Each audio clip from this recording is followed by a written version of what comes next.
In the last episode, we rescued Tanta Proudfoot, a supposed female hobbit villager, or at least that's what she told Legolas her name was. After warming up to Legolas a bit more, we found out she was not a she at all. It was in fact a he, Frodo, lorekeeper. Tanta is just his disguise name in case we were evildoers, mainly ringwraiths in disguise. Speaking of rings, lore was not the only thing Frodo was keeping a secret. Frodo was also passed down a gift, a legendary ring. This ring is bound to him, and if he's separated from it, the ring will be destroyed. So we unfortunately cannot give it to Legolas. Frodo's shooting is absolutely terrible, therefore he probably won't be able to make much use of its 40 range. But when we do get attacked, we're going to need all the help we can get. And if push comes to shove, the ring significantly enhances his melee abilities, giving him quite a bit of melee DPS and melee armor penetration. We ended up laying sandstone tile in Gilly's room, who is the dwarf that was injured from the transport pod crash event in last episode. And he might join us, or he might just end up leaving, I'm not really sure.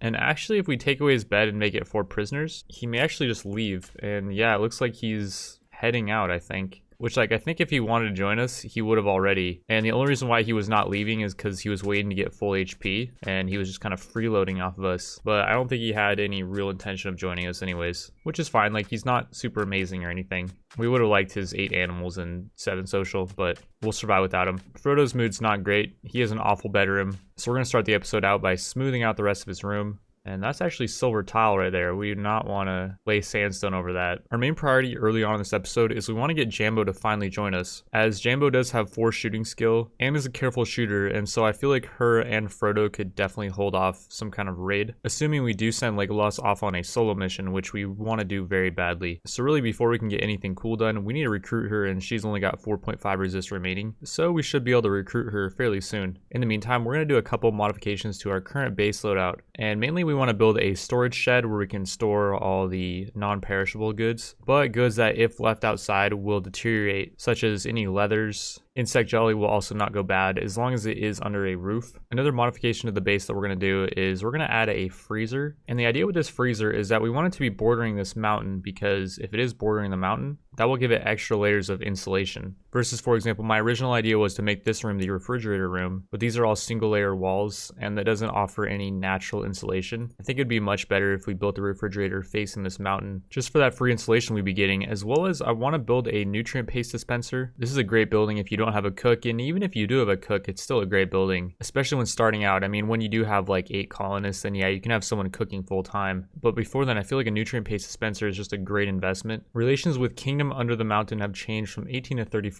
Gilly exited the map healthily. So saving Gilly was good, even though he didn't join us. We still ended up getting some positive relation with the dwarves, which is good because the dwarves are our main nearby trading partner. They have the nearby colony of Gabalul, and then pretty far away they have Barad's Felek, which we could also get down there pretty quickly if we did have a mount for Legolas. So we got the nutrient paste dispenser up and running, and Frodo's about to show us how it works. First off, one of the great things about the nutrient paste dispenser is that it takes way less food to make a nutrient paste meal than it does, say, making a regular meal or consuming the meat just raw. Second, making a nutrient paste meal is instant, and though we cannot manually have the colonists make the meals, there is a trick where if someone is coming over to grab a meal, say they're hungry or they're going to feed a prisoner with it, which is what Frodo is trying to do, we can have them go into combat mode, drop the meal, then disallow them from using this meal. That will make it so they think they have to go grab another meal. They'll grab another one, and then we can put them into combat mode again, disallow this one as well. And now since Frodo is right next to the nutrient paste dispenser, we can take him out of combat, and he'll instantly grab the meal, even while the game is paused. And we can put him back into combat again. He'll put the meal down. This is all happening while we're paused, and we can just spam this over and over. And voila, we have 10 meals, all made while the game is completely paused. And they consumed very little meat. We had, I think it was 69 meat in the hopper. That would have been enough for like 3 meals if people were just eating the meat raw. We also have Legolas putting more meat in one of the hoppers. And so let's make as many of these as we possibly can. Apparently Frodo had some meat in his inventory and he tried to eat it. I don't know. But yeah, out of that was like less than 150 meat. We just made 23 meals. The great thing about these meals is there's no chance of getting food poisoning from them. And though the food poisoning chance is only 2% for eating raw meat, we've already gotten food poisoning on one of our prisoners so far. Also, people will no longer be getting this -7 moodlet for eating raw food, which in Frodo's case is a nasty one. For some reason with hobbits, they can stack the 8 raw food debuff, which I think it's because they eat more often. Frodo's food meter is much tinier, but he does have about the same rate as normal people. In fact, slightly over by an extra 1%. So though his food meter is tinier, he he does need to replenish his food meter more often, which is why his 8 raw food moodlet is stacking. Now, I don't know why he's getting negative 16, because each one should be giving him negative 7, so that would be negative 14, but maybe hobbits really just do not like to eat raw food. For Frodo, the nutrient paste meal, even if it does stack, should only give him negative 8, unless hobbits really don't like nutrient paste. Then it might be like negative 10, but we'll just hope that's not the case. Either way though, we'll be improving his mood by quite a bit. And yeah, apparently hobbits really do have sophisticated tastes, as eating 2 nutrient paste meals gives Frodo a negative 11 moodlet, which nutrient paste meals should only be negative 4, but for hobbits I think they're negative 6. And then the second one after that was only negative 5, just because that's how a lot of moodlets stack in this game. Like, they don't just stack flat out. There is some diminishing returns off of a lot of stacking stuff.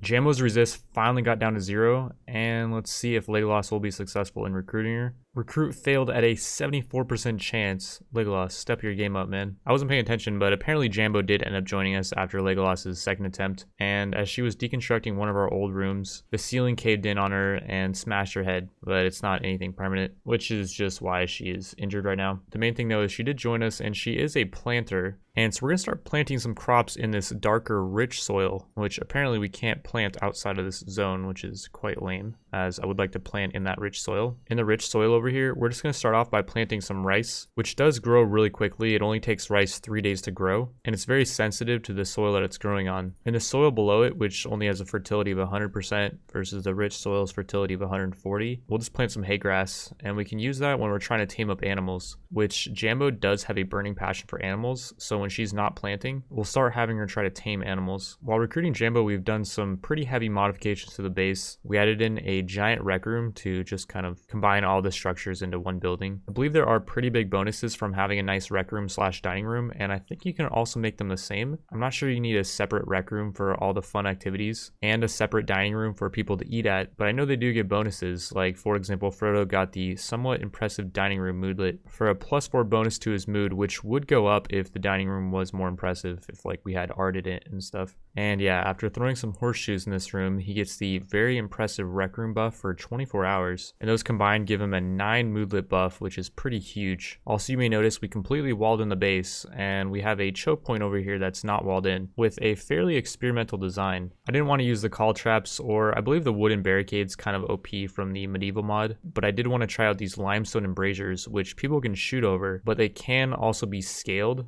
So they work similar to sandbags, and I don't know if they're much stronger than them, mainly in terms of how quickly they can be scaled. But enemies will try to scale these limestone embrasures, and the idea here is that when we are attacked, especially early on, enemies will just go straight for our choke point as long as they have a way to get into the base. So essentially they enter the choke point, and we have someone firing from behind this embrasure. Then when they get too close and they start scaling the embrasure, we'll have them retreat through this door, and hopefully they can get back around to this next embrasure in time, or we can just have them retreat to the final embrasure, and hopefully that will buy us some time. There's also these crenellated parapets, which I believe we can put in front of the embrasures, as I think they're a bit lower, and so we should be able to shoot over the embrasures and the parapets. I just hope the parapets won't lower our accuracy at all. And by the way, speaking of lowering our accuracy, we need to cut down these trees, because firing through trees does lower accuracy. Holy crap. Well, this is going to make our next mission a bit more interesting. Because I feel pretty okay about our base defense situation, I sent Legolas off back to the city of Fornost, which used to be the capital city of Arnor, a kingdom of men, and then it was abandoned. And now apparently it's been overrun by a ton of Nightmules, which are all maddened, and they are now chasing down Legolas. They aren't exceptionally quick by any means. Legolas is about 2 movement speed faster than them. However, there is a lot of them, and if Legolas is not careful, he could easily find himself surrounded. And as we were running and just kind of exploring more of the city, we found Wanda, a dead teacher, who had an Atlas sniper rifle, which has 45 range. That is an insane amount of range, and it's actually relatively accurate with a 88% accuracy at about that range. Wanda was also carrying around this Paladin spell, Holy Wrath, which teaches a Paladin how to call forth the wrath of the gods. We do currently have a Paladin prisoner, and I'm guessing Holy Wrath is their ultimate, so we're definitely going to pick this up, and when they do join us, we should be able to unlock their ultimate ability. And yeah, here come the Nightmules. They are not happy. Legolas is just going to keep running to the east, and it looks like they're already kind of aggroing on him. Yeah, they're pretty smart. You can sense them. In this room, we found a carbine, a bunch of medicine, some silver, some dried berries, and a cleaner base station. I think the main thing we want though is that cleaner base station, even though it is only a tier 1 bot. We will still prioritize it over, like, for example, this medicine, or maybe we could just have Legolas leave and come back for it. There's not much else left in the city. And holy crap, it looks like Legolas is completely surrounded. There's a Nightmule at every single door entrance, and it looks like he's gonna have to deconstruct a wall, and hopefully quick, because this Nightmule is about to break through this door. It's only got 41 HP left. Oh my lord. And here they come. Run. And here's some wake up. Legolas could definitely use some of that, as consuming it would fill up his rest bar and would make him move a bit quicker, although I think we're ready to get out of here. As Legolas is now fully loaded up, we did find some extra silver lying around as well. The question now is, which route will Legolas take to leave the city, as that will determine if we can even leave while all these Nightmules are chasing us. Looks like he's going the bad route, right through them. Well, we could actually direct him to go where he wants to go. Why are you unloading inventory? Why are you dropping that? If we remove all the home area from the entire map, which the whole map was our home, we drop all of our gear on the ground and make this our home area, just so it's easier to select what materials we want to take. And we grab everything that's in our home area, because that's just how you gotta do it. We actually can't grab everything. Oh, they want us to grab this dog. We actually can grab everything except for the dog. I don't know why we're able to haul the dog. There's no dog here. There's a dead body of a skag, but that's not the dog. Well, Legolas, grab everything hopefully quick enough. Yeah, you got it all before. Oh, okay, don't go that way.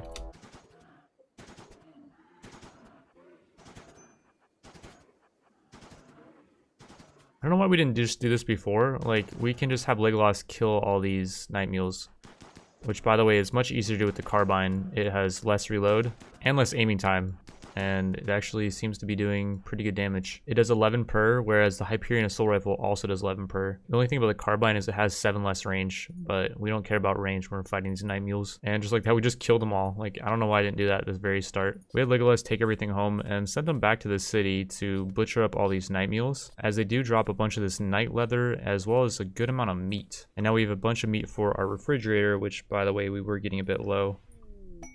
New lovers. Lewis tried to attract Macaulay by exaggerating his own ears. Macaulay was attracted and is now Lewis's lover. That's actually really good that they like each other, because we can put them both in the same room and they'll get a bunch of nice mood buffs for being together. So Lewis and Macaulay should not be having any mood problems when they do join us, which is going to take quite some time. We have started to recruit them, but Macaulay has 28.3 resist left and Lewis has 25.8. We sent Jambo and Frodo back to the city to scavenge it a bit more, and we found these really nice encased steel boots, which are nanite. Super strong footwear, and they have 168% protection to the feet, and they give plus 0.1 movement speed, which we will be giving those to Legolas. They found some other goods, and it became nighttime, so I just decided to send them back home. And since their mood was now kind of low, I sent Legolas back to the city because his mood was pretty good. And he found this sword, the War God, which is an artifact weapon, and it doesn't look like it does that much damage, only 9.3 DPS, with a good amount of armor pen though, 32%, although it does offer 8% more melee hit chance. We might just end up selling this thing though, because the market value is 4,600. We're gonna have Legolas take that thing back to base, as well as the cleaner robot and another hauler robot, and this melee mech serum, which if we do find someone that's good in melee, we can give this to them, and this will increase their melee skill by a bit. After grabbing the last of the plunder at Fornost, we are going to completely abandon the city, which means there will be no events going on at that city anymore, including raids. That city got raided like 3 times, and so I'm thinking this base is going to start getting raided a lot more often. Also, after bringing all those items back to our base, our wealth is now 90k, which is worryingly high, and I think the next raid is going to be quite large. We'll be trying to defend the base, as well as we might go on a couple trade missions to try to dump off some of this gear and trade for some stuff that we actually need in the next episode. I want to thank you all for watching, and I will see you then.